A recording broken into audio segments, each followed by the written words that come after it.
I feel bad. I have no Tennyson quote for you at all. I feel everybody else came with Make one up. That's what I'm going to do for the next 15 minutes anyways, make something. So it's my fourth time here. So for those of you who've seen me in the past, what I tend to do is instead of giving a broad range forecast, I tend to focus in on one or two things and give you kind of my view on what's going on in a little bit more depth.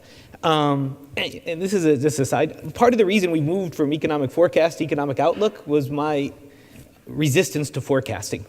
So what I'd like to do for us now is try to give just a little bit of a picture of something that I think is going to be concerns, at least to me going forward, and I'm going to try to back it up with a bunch of different types of facts to show you, to try to get you to think that there's also something to be concerned about. And I'm going to talk about the labor market. And I think this is when Sunil mentioned earlier that economists have a gloomy rap. I'm the gloom part of our talk today. And when we see the newspapers talking to us about the unemployment rate coming down, so we've seen unemployment rates not too long ago up around 10%, and they fall to about 5%, in 5.8, 5.7 in the last reports coming from the BLS. We tend to get a sense that the labor market is dramatically improving. And I'm going to show you that despite the unemployment rate going down, there's been very small movements in the employment rate. So what does that mean? A lot of the people who were previously classifying themselves as being unemployed are leaving the labor force, okay, as opposed to going and finding a job. And what I want to do is kind of show you that's going to be hitting different groups of the population differently. And so I'm going to try to link that to our discussion in the broad sense that you're hearing not only in the US but around the world in the recent years about inequality. And I'm going to show you that there's been growing, persistent inequality in employment propensities between some measure of those of us with skill and some measures of us with less skill. And that's what I'm going to do today. So here is the employment to population ratio, and I'm just going to focus on men for right now, but similar pictures occur in recent periods for women. And I want you to focus on how much the employment to population ratio for men moved during the recession. So roughly, prior to the recession, about 70% of men were working. Okay, these are men over the age of 16. At the end of the recession, in the middle of the recession, that number was somewhere around 63.5%. And in the recent recovery, so now we're about 5 years out, that number's just about 65%. So we're still 5% below in the employment rate relative to where we were at the prior of the recession. Now you're saying, Eric, some of these guys are just getting old. Okay, there's an aging population, and we do know an aging population tends to leave employment and move towards retirement at some point. And maybe that was concentrated around the beginning of the recession. So let's look at another group of individuals, and with no offense to anybody in the audience, I'm going to refer to as prime age. And my definition of prime age is probably right in the middle of where I am at any given moment in time. So this is 25 to 55-year-olds. What I'm really after is people post-college, pre-retirement. So I want to look at people who usually, historically, have a large attachment to the labor force. And what I've done is I've broken this out for people with a 4-year degree or more, okay, most of us in this room, and then people with less than a 4-year degree. So that could be a high school degree, high school dropout, or going to college and getting an associate's degree, or stopping in college for a little while. And I want you to see is what has happened to the employment rate. And I want to focus first on the non-college men, okay? And I want you to see prior to the recession, okay, it was about 15, 17% of them were away from the labor force. Okay, so that means they could have been unemployed, they could have been completely out of the labor force, but they were away from employment is what I meant to say. And that number skyrocketed to 25% during the recession. So that's 1 in 4 individual with less than a high school degree who's a man between the ages of 25 and 55 no longer works, where historically that number was around 17%.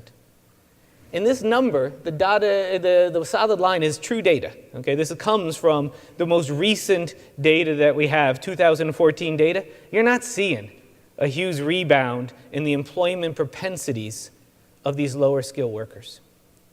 Now, for the higher skilled workers, you see there was a recession in employment for them as well.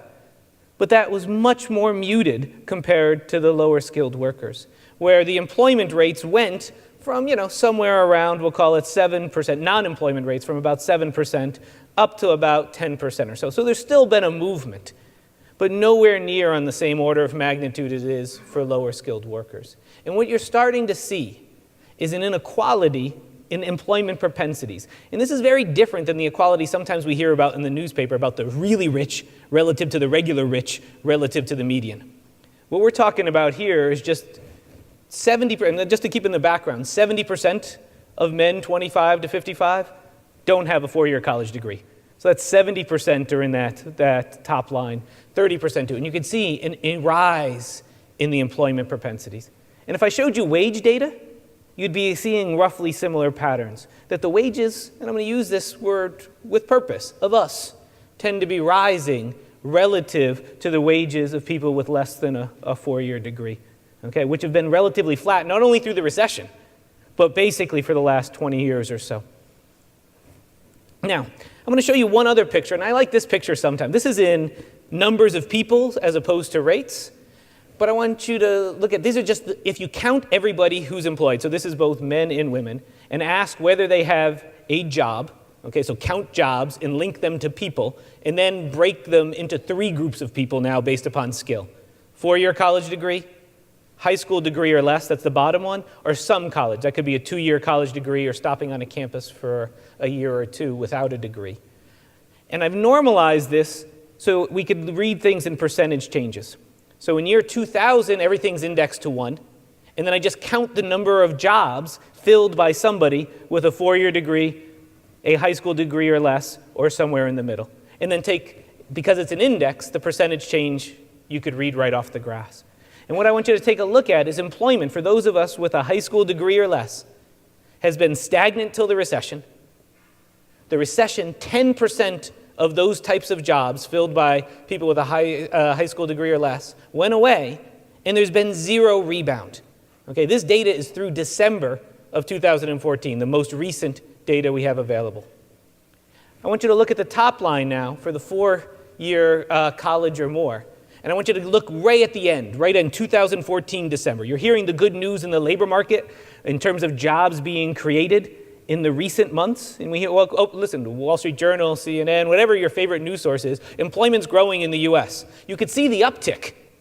And that employment is for those of us with 4-year degrees or more, not for either of the other 2 skill categories. So while employment is growing in the US, it is not being filled by people with high school degrees or less or some sort of college. Something to be thinking about as we go forward. Now, what is kind of the story that drives some of these patterns? And here I'm going to show you now manufacturing jobs in the United States. Okay, and the next slide I'm going to show you, this was a big industry for lower skilled workers, workers without a 4-year degree. And this is the total amount of manufacturing jobs in the US. And what I want you to see is, sure, in the 80s and 90s, manufacturing was eroding in the US. Okay, Flint, Michigan, these are the stories that you hear about. Between 1980-ish and 1999, we lost about 1 million manufacturing jobs in the United States. Between 2000 and 2004, we lost 4 million manufacturing jobs in the US. And then we go to the recession, we lose another 2 million jobs in manufacturing. And the renaissance about you're hearing in manufacturing in recent periods is a drop in the bucket relative to the amount of jobs in manufacturing that we've lost. Okay? So why is this going to be important? On this next line, again, I'm looking now at non-college, less than 4-year degree, prime age men. Here I went to 21-year-olds as opposed to 25-year-olds. And I'm going to ask, and I'm going to plot the share of them in manufacturing. Okay, there's other stuff on this graph I'm going to talk about in a second. But the middle line is the share of them in manufacturing.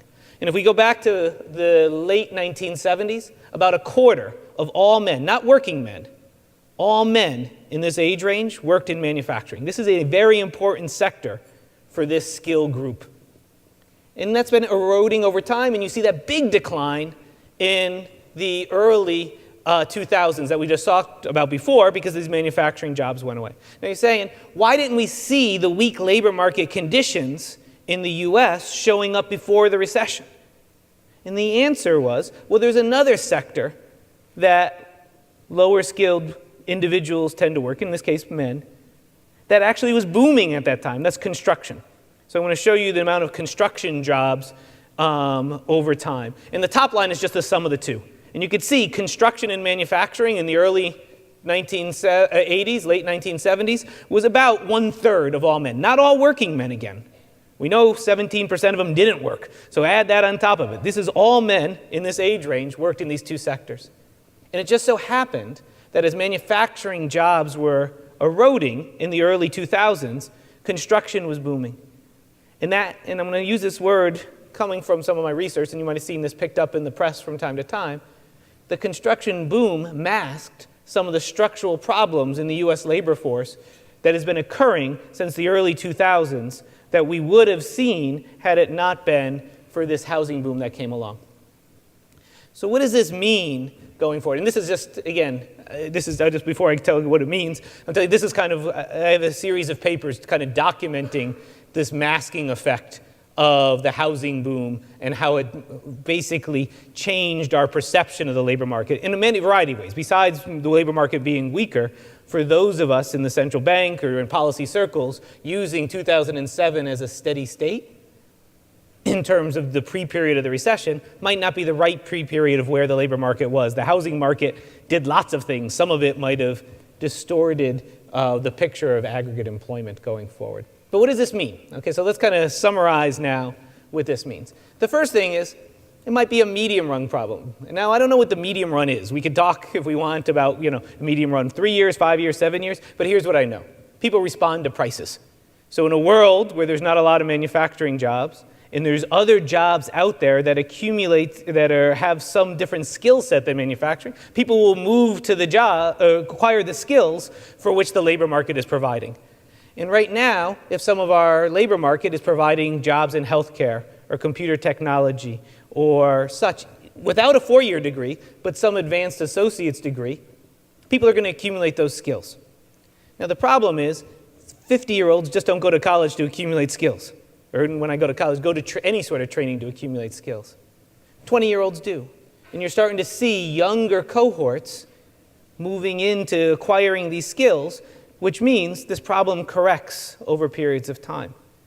Now the problem is there's a chunk of people that don't do that at certain ages, 40, 50, 30, and as a result, they're sitting idle. And that's what you could see. You could actually trace the people who used to work in manufacturing and see where they are today.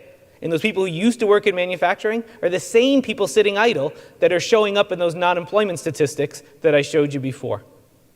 Okay. So some of this is going to be worked out over periods of time. And the second thing is, the one thing that two things that I'm trying to, and concerns for us as policymakers as we go forward. And I don't know the answer to these questions, but these are things that I'm trying to think about.